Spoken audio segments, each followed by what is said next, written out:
भगवान शिव की आज्ञा शिरोधार करके ब्रह्मा जी ने सृष्टि की रचना का कार्य प्रारंभ किया। सर्वप्रथम उन्होंने सूक्ष्म भूत वायु, अग्नि, जल, पृथ्वी, पर्वत, नदी, समुद्र इत्यादि के साथ सप्तऋषियों तथा अपने मानस पुत्रों को उत्पन्न किया। इसके बाद अंबिका एवं महादेव की आज्ञा से उन्होंने दक्ष और विरणी की सृष्टि की और उन्हें मैथुनी सृष्टि करने का आदेश दिया। उन दोनों ने पहले हरश्व और सबलाश्व आदि नाम के सहस्त्रों पुत्र पैदा किए और जो नारद जी के उपदेश से सन्यासी हो गए। बाद में उन्हें कल्पांतर में 60 कन्याएं हुई, जिनका विवाह भृगु, शिव, मरीच आदि ऋषियों के साथ संपन्न हुआ।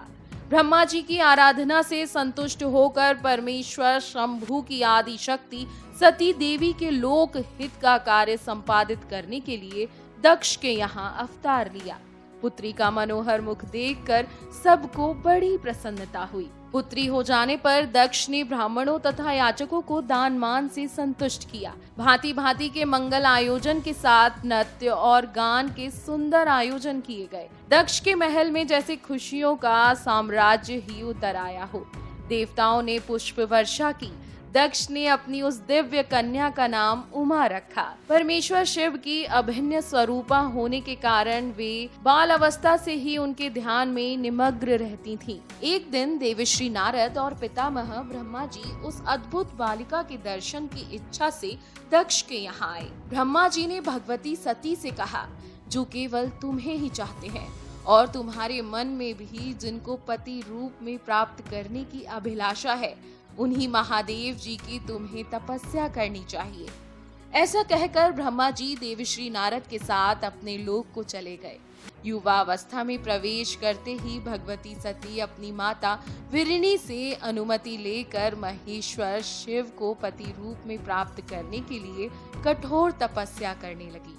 तपस्या करती हुई सती मूर्तिमती सिद्धि के समान दिखाई देने लगी। भांति भांति के उपचारों द्वारा महेश्वर की साधना में वे लीन हो गईं और उन्हें अपने शरीर का भी कोई सुध बुध ना रहा। ये सब देखकर भगवान विष्णु के साथ सभी देवताओं ने कैलाश पहुंचकर भगवान शिव से कहा, महेश्वर, महातेजस्विनी सती आपको पति के रूप में प्राप्त करने के लिए कठोर तप कर रही हैं। हम लोगों की प्रार्थना है कि आप उन्हें पत्नी रूप में स्वीकार कर लें।